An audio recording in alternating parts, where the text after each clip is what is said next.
We are live. We are live. I got my main man, Johnny Brock, here on the Johnny Brock and Ryan Loede weekly show every single Tuesday at 12 noon Eastern Standard Time. Johnny, go ahead and introduce yourself to the viewers. Tell them Yeah. who you are, what you're doing in life, and maybe some of your goals and targets for this new year. All right, man. So first of all, happy New Year to everybody, especially you, Ryan. It's good to see you thriving and striving for bigger and better things. That's why we're doing this because we've got similar goals, similar mindset, right? So again, my name is Johnny Brock. If you don't know me, I take full responsibility. Ain't that right? All right. So I'm here in Tupelo, Mississippi. Work with an agency called Bobby Brock Insurance, which my brother's been running for Justin Brock, which a lot of you probably know. He's been running this agency for about 10 years now.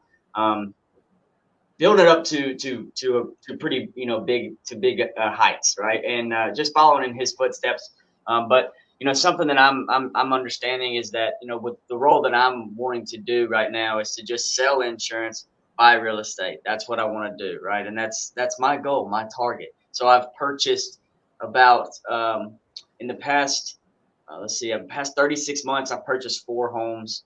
I want to purchase really, most of that was done over the past 18 months. I purchased like 2 homes in the past 18 months, 12 to 18 months. I'm trying to purchase 3 more in the next 12 to 18 months. So I'm just trying to take a big jump there. But it all comes from, it's all fueled by selling insurance, right? So you sell as much insurance as you can, and then you use all that money. When you build up a little bit of money, you buy some more real estate. And right now the market is kind of weird, Ryan. You know what I mean? So we'll dive into all that type of stuff. We're probably going to have a 30 to 45-minute show here, but I'm going to let Ryan go ahead and introduce himself, and we'll kind of go from there. Absolutely. Johnny, appreciate you jumping in here. So, as most of the viewers know, my name's Ryan Loede. And as Johnny said, if you don't know me, take full responsibility.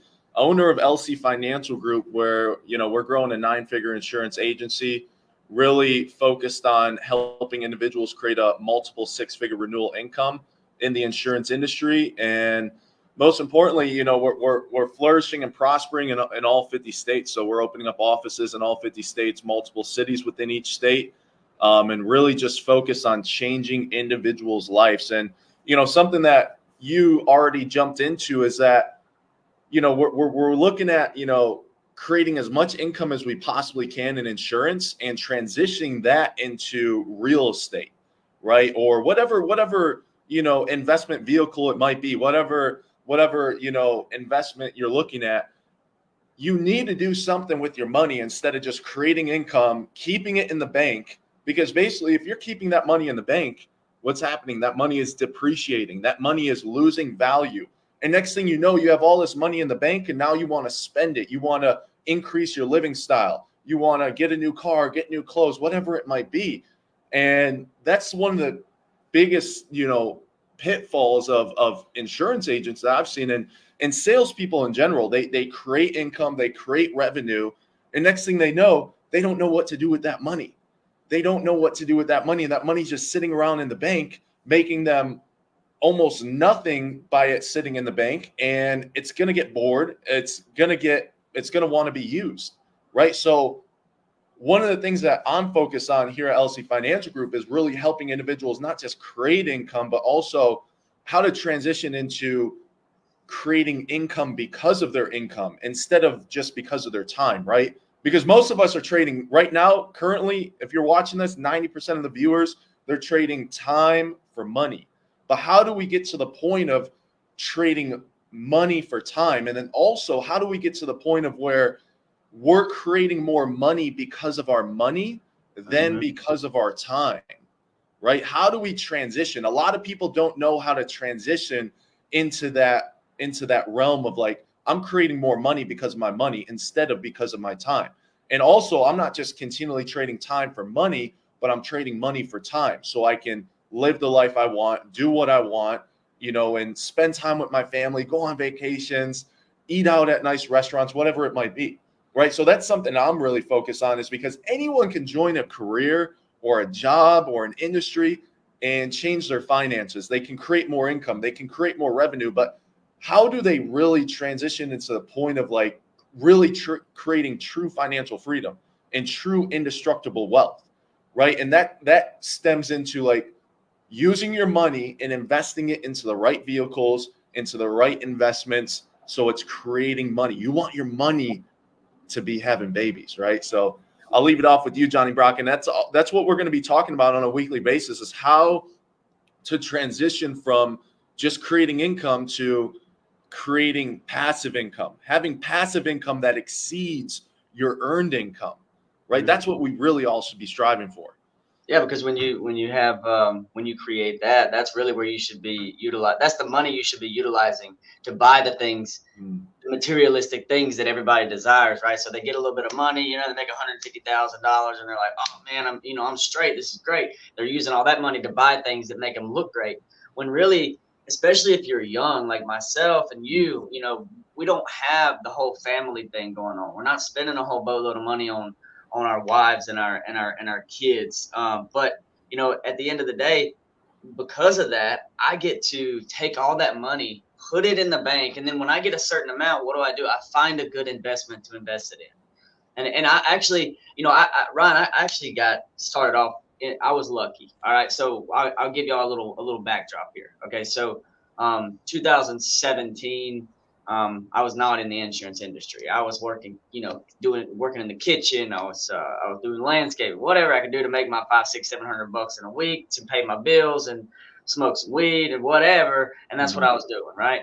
Well, my father, I was living out in Charleston, South Carolina. My father bought me a house. And he's like, dude, I got worried about you. Like, come back and live in Mississippi, close to your family. He bought me a house. The house was about $60,000 house.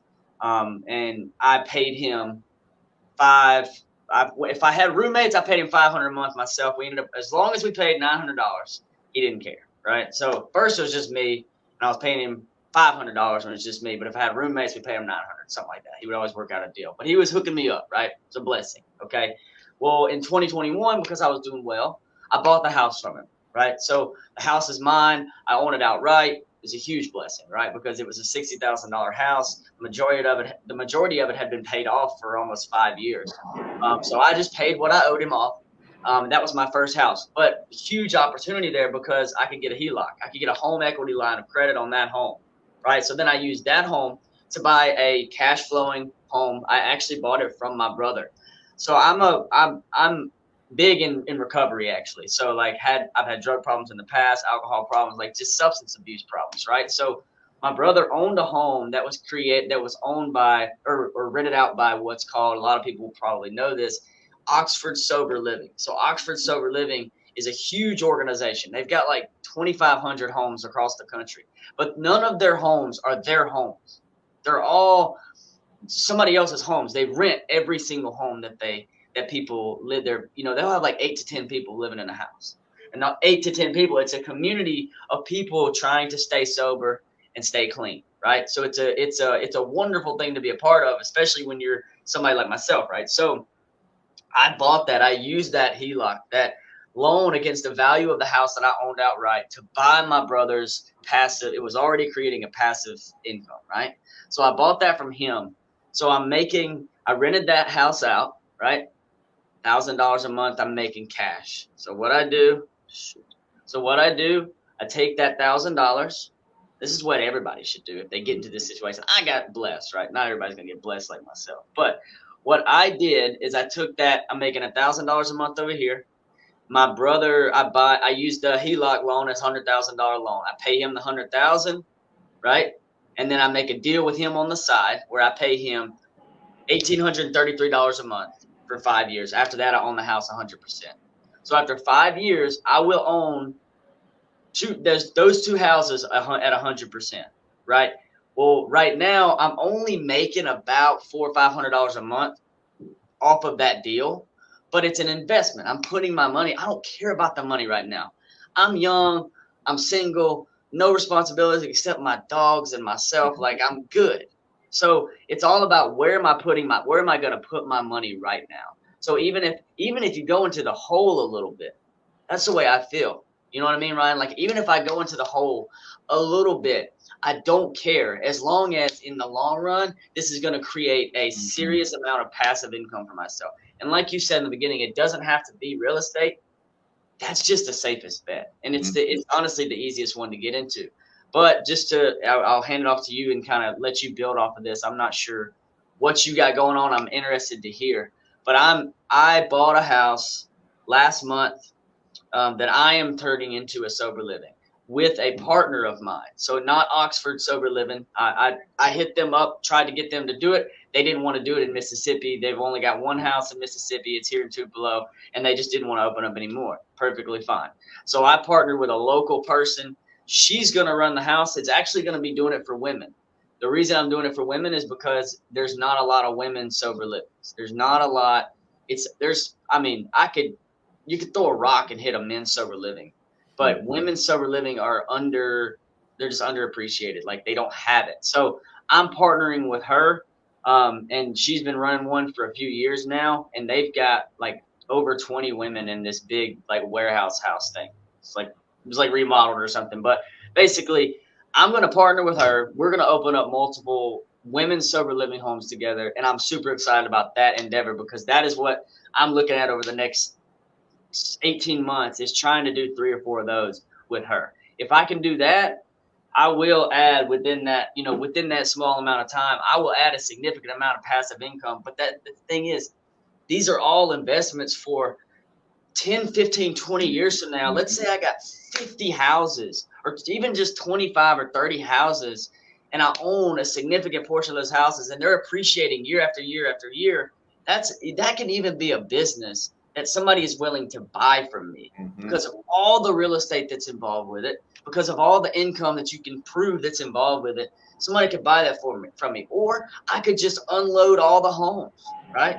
There's no telling what I could do. But also, it's important to me to provide value. I want to provide value to people, no matter who it is, right? And something that is near and dear to me, because I've struggled with it. I struggle with it every single day, is recovery, substance abuse. It's a mother effer. It sucks, right? So I want to help out that community as much as possible, because it helps me in turn, right? So that's the main thing I'm focused on right now, Ryan. It's a huge opportunity, and one place that is big on it is Austin, Texas. So like a lot of people, Austin, Texas, there's hundreds of sober living homes there. But here in Mississippi, I've talked to some people, and I think we're about to like do some big things here. We're about to make, a lot of people, help out a lot of people, and build a very successful business. That's my goal. So I don't know what you think about that or what you're doing, but let's hear it.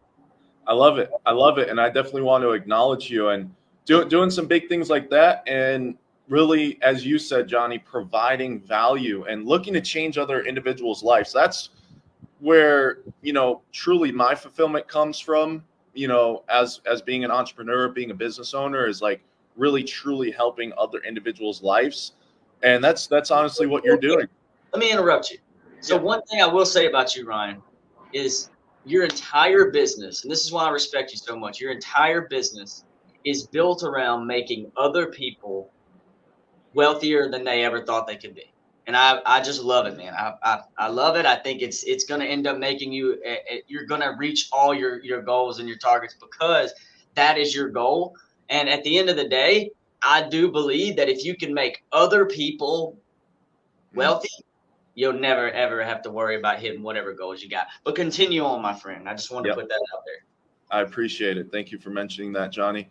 And as I was saying, definitely want to acknowledge you for what you're endeavoring into, because not many people will do it, right? Not many people have the courage and the guts and the commitment to actually move into something that might not pay off immediately.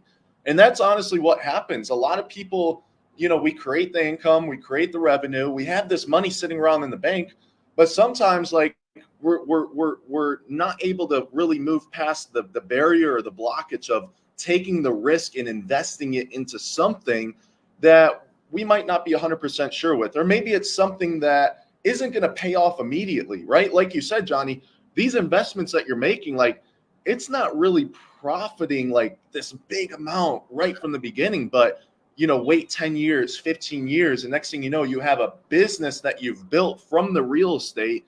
You could bring it to the market. You could sell all the houses, all the real estate that you have, and exit with multi-million dollars.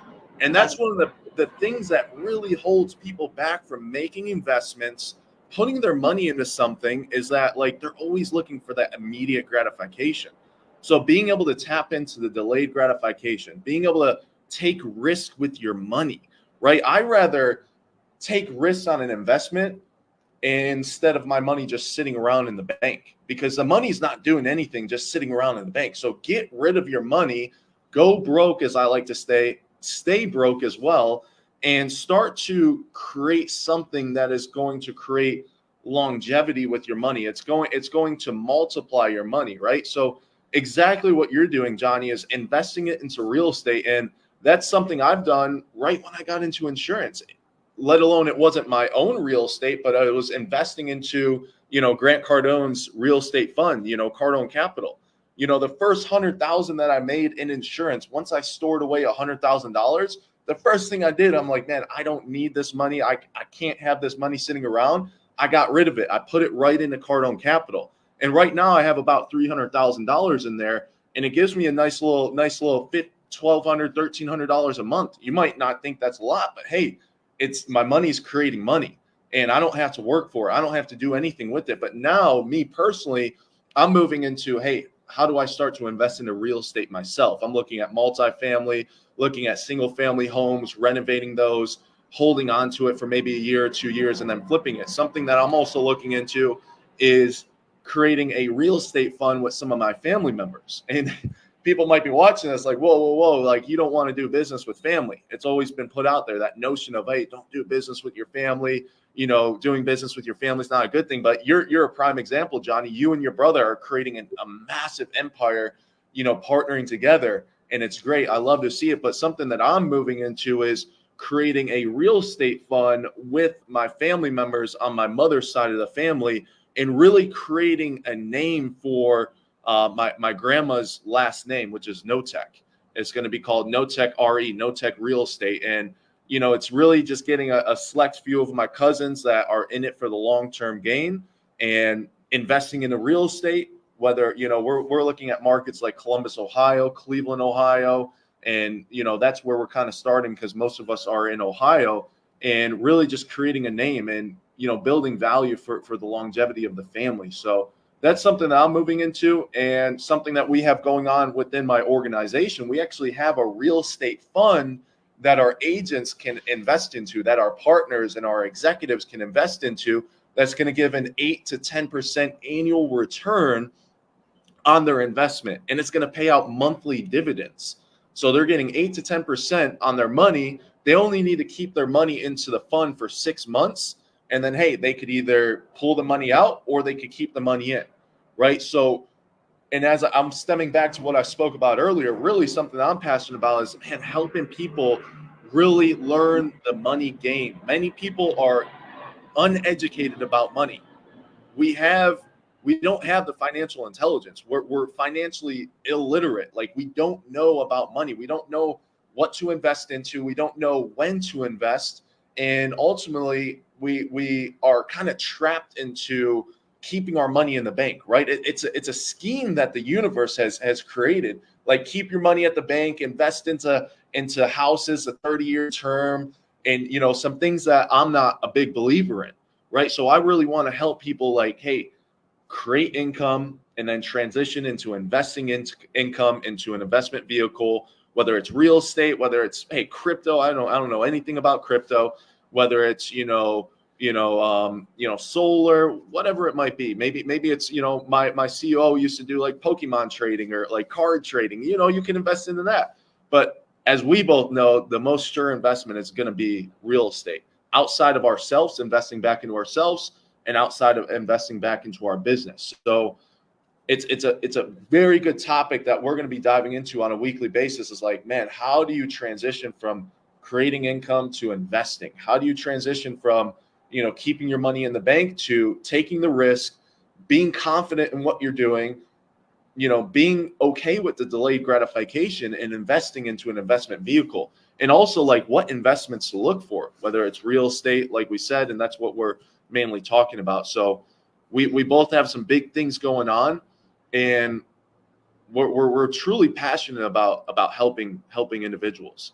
And that's what I love about you, Johnny. We've got a deep heart. We're doing the right thing. Our heart's in the right place. We want to help people. We want to build a community. We want to give back to our community, right? And we're not just in it for ourselves, right? It's almost, the most selfish thing is to just worry about yourself, in my opinion, right? Yeah. When we could help other people and give back. So I'm To really a love certain what extent, you're doing. to a certain extent, we got to take care of ourselves, right? But we take care of ourselves, then we can help take care of other people. So, Yeah. so you have to be selfish to a certain extent, which is something that we can actually talk about for sure. Like, being selfish is one thing. Being selfish where you're all about yourself and you're not taking care of you. The most selfish thing you can do is not take care of yourself. That's the most selfish thing you can do. But once you take care of yourself and, people see that and you start telling people, what you can do to help them, providing value that way, that's the way to go, right? I mean, but the most selfish thing you can do is not take care of yourself. For you, your family, your friends, your business, whoever. But yeah, I mean, everything that you're saying, I can't imagine having some money in the bank, right? And people being scared to do something with it. Like, you can literally just use first of all, I use the bank's money a lot of times, right? It's not even my money. I have the assets and the income to back it up, right? So they're okay with giving me the money. But you buy a house today that's worth, I mean, for like here in Mississippi, I can buy a $250,000 house, or 150,000. I just bought one for 145,000. It's a 3-bedroom.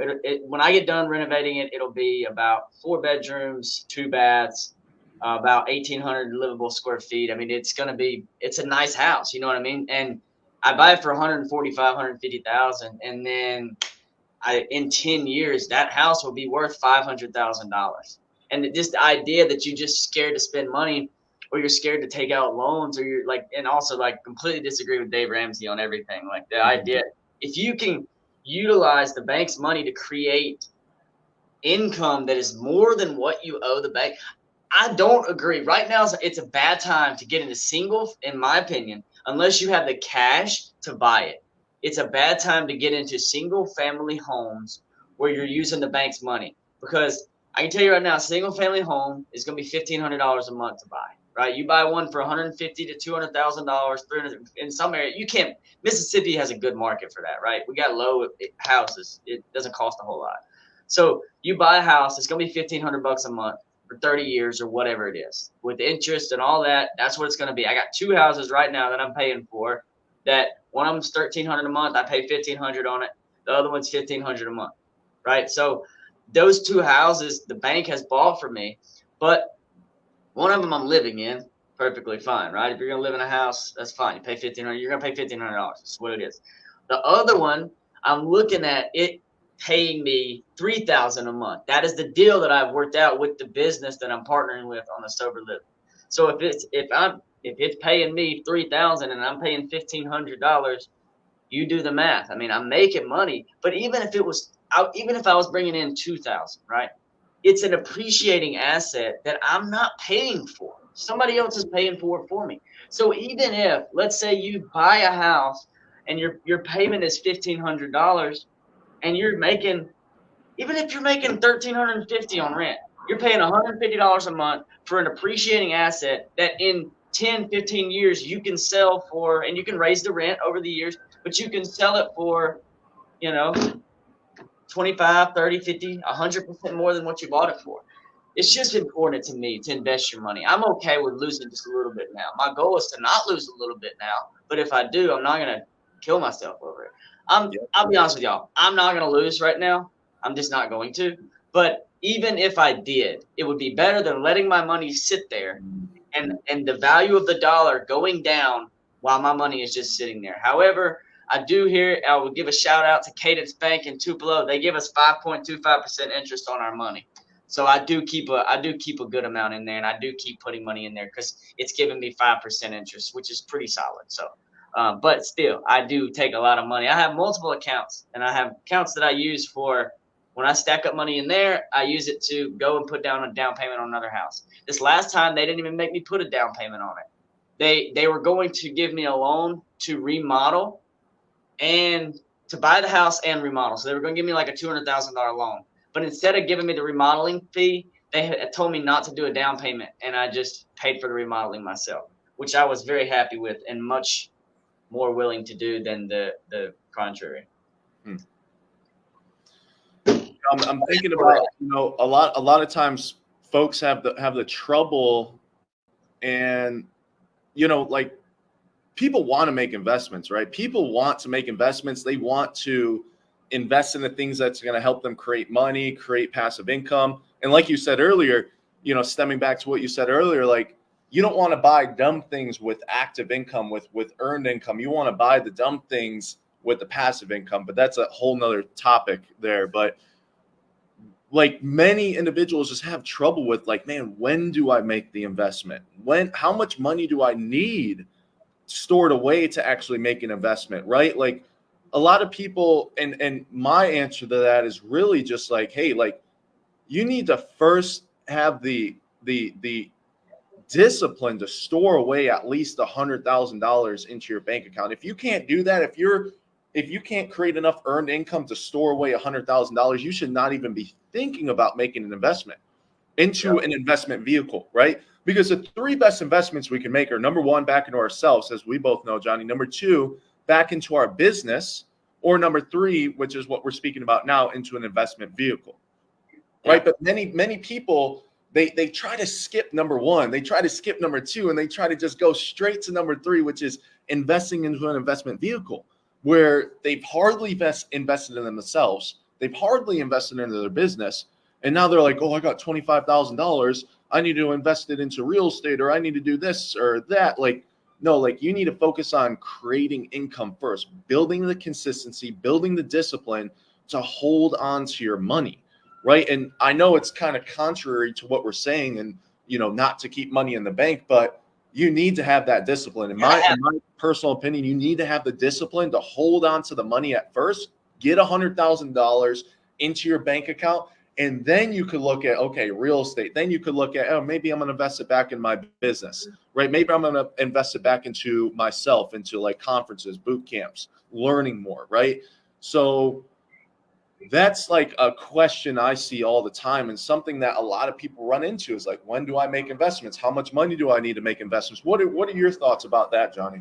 That's a great question. I don't think by any means are we saying that you shouldn't have any money in the bank. Like, if you think the most successful people that you might look up to and mentor, somebody's mentoring you, they got money in the bank, right? You're not just spending all your, like, if you have 100,000 and you're making, let's say you're making, 15, 20,000 a month, or even 10,000 a month, that's good money. Like, people, you take that income and what you have in the bank will help you do the investments that you're wanting to do. You don't just go, and that's how I view it, right? If I've got a certain amount of money in the bank, I'm not going to go and spend it all. I don't know what's going to happen. You know what I mean? So I'm going to have money in my bank account, in multiple accounts. I'm going to have a certain amount of money in my head. What I've gotten to now, I keep that amount in there, right? But I think we would both agree, and I don't know how you feel about this, because you've been a cash monster, right? You've the final expense, machine that you were, right? You were making a boatload of cash, right? And like you said, you take that money and you would put it into like hard-earned capital and things like that, right? I personally would not do that. But you can put your expertise out there and how you feel about it. I think that you could have taken that money. This is me. If you're going to spend it on something, I would have taken it and bought three. I mean, because what'd you do? You put 100,000 in here, you put 50,000 in here, 25. That's how you would do it, right? So every time you get some money, you just put it in. I think, bottom line, over that amount of time. You could have took that money, went and bought you a house cash, and then just collected $1,500, $1,600, $1,700, $1,800 a month rent on that house in Columbus, Ohio, or Cleveland, or out there in Miami. You're not getting a house for $300,000, right? I mean, you're going to pay a significant amount of money. But here in Mississippi, dude, you could get 2 houses for $300,000. So you have to also think that our mindsets are different.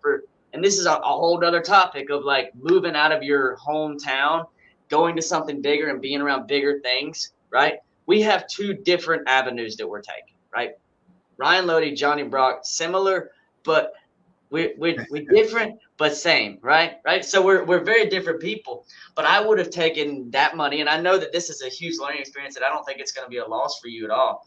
But like where I'm at here in Tupelo, Mississippi, with $300K, I could buy 2 houses and rent both of those houses out for I could buy 2 houses, $250,000, $175,000 houses, put $25,000 into both of them, and rent them both out for $1,500 a month.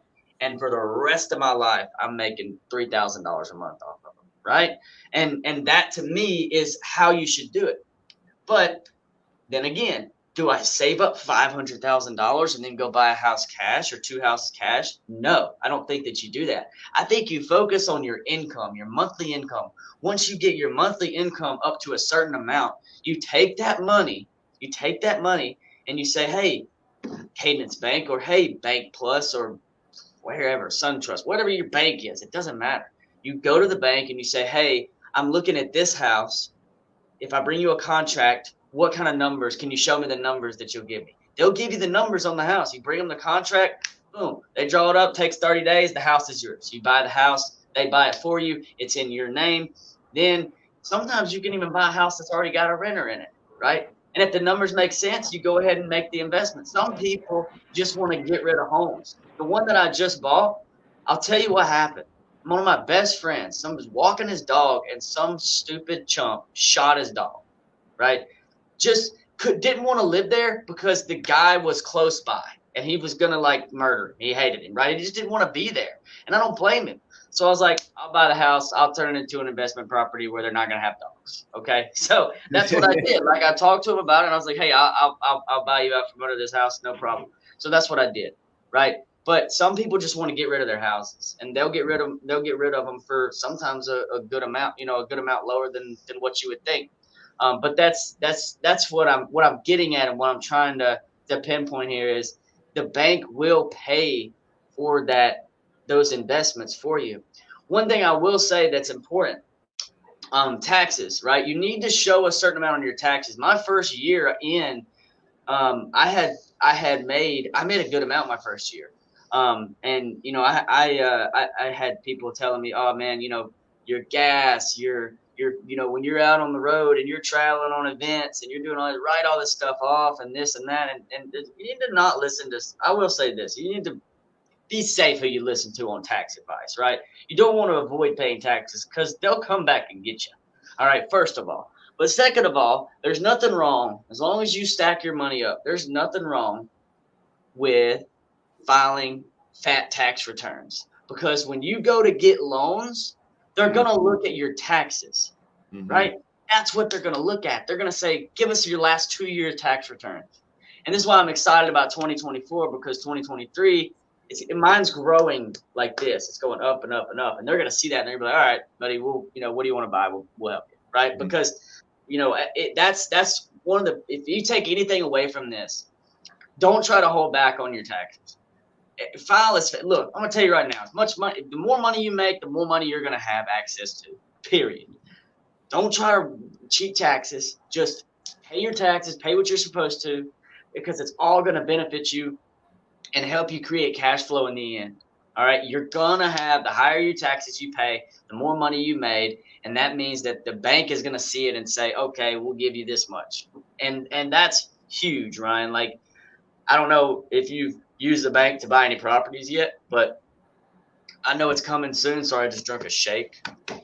So I'm kind of like trying to like not, burp as much, but you definitely need to make sure that on your tax returns year after year. See, my brother made a funny post, I think this time last year. He was talking about how it's ironic, of all these people talk about not paying taxes and, trying to avoid paying taxes and write-offs. This is a write-off and that's a write-off. But at the end of the day, the more taxes he pays, the more money he's got in his bank account, right? So like don't avoid paying taxes, write the things off that are necessary to write off, but don't go writing crap off that's not legitimate.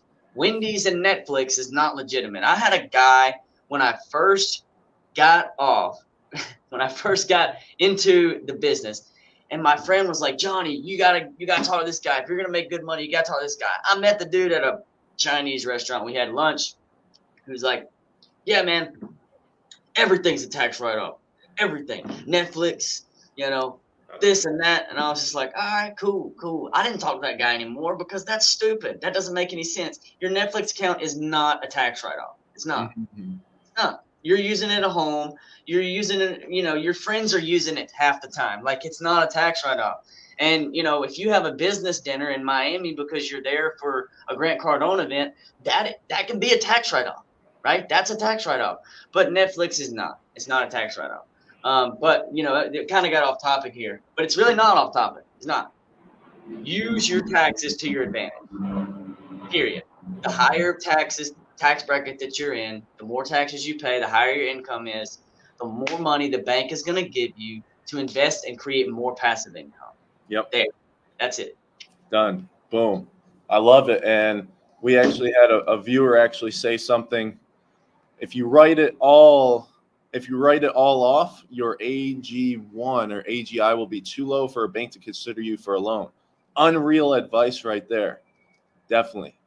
Johnny Brock dropping some bombs. That shit.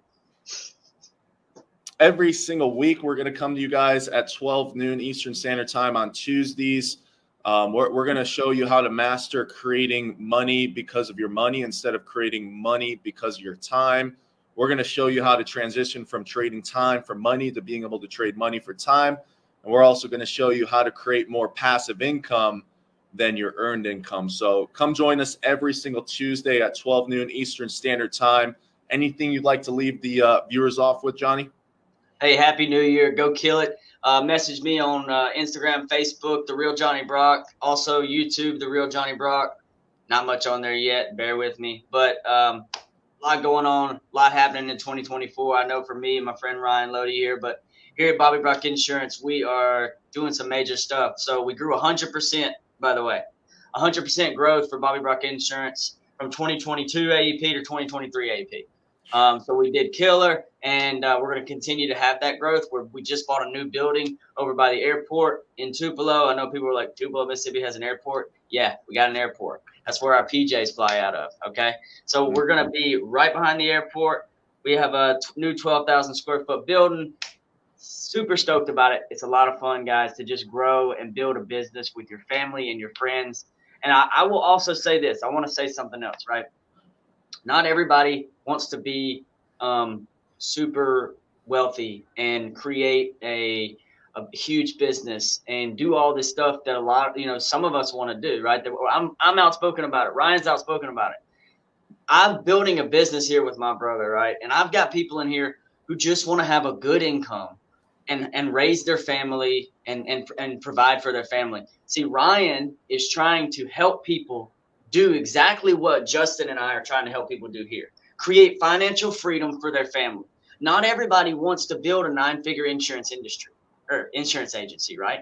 Ryan? No, not everybody wants to do that. And not everybody should want to do that. That's not going to happen.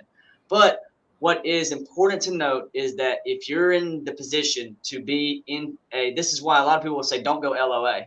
Well, if you go LOA with us and you never have any startup costs, you never have to buy any sort of leads. You don't have to pay for your office. You don't have to pay for anything. And you're making $250,000, $300,000 a year after 3 or 4 years. You're going to be satisfied with that, right? And we want people in our office to come in and stay here for the rest of their life. They retire after 20 years. At that point, they've made some investments. They're good. They ride off into the sunset, right? Not everybody wants to build a business and sell it for $50 million, right? I just want to end on that note because it's important to know that when you're building a business, you have to find those people. Ryan has to find those people that don't want to do what Ryan's doing. Bobby Brock Insurance, Justin Brock has to find those people that don't want to do what Justin Brock is doing, right? One of the questions that we have added into our interview process here is, do you expect this to be a career? Do you expect Bobby Brock Insurance to be the last place that you work? Because we do not want to hire people whose egos are so big that they're not coachable. We won't want to hire people whose egos are so big that they think they can do what Justin does. Because honestly, 99 times out of 100, you can't. You can't do it. And if you can, we will recognize that you can do that, and we'll help you do it. But a lot of people out there just want to make a great income. They want to work for fun people who have a great culture, and that's what we're building here at Bobby Brock Insurance. And I just wanted to leave on that note. Not everybody wants to be a billionaire, but we did. Boom. I love it. Appreciate you jumping on here, Johnny. We'll come to you guys every Tuesday at 12 noon Eastern Standard Time. Hope everyone found some value out of this, and we'll see you guys soon. Thanks, guys.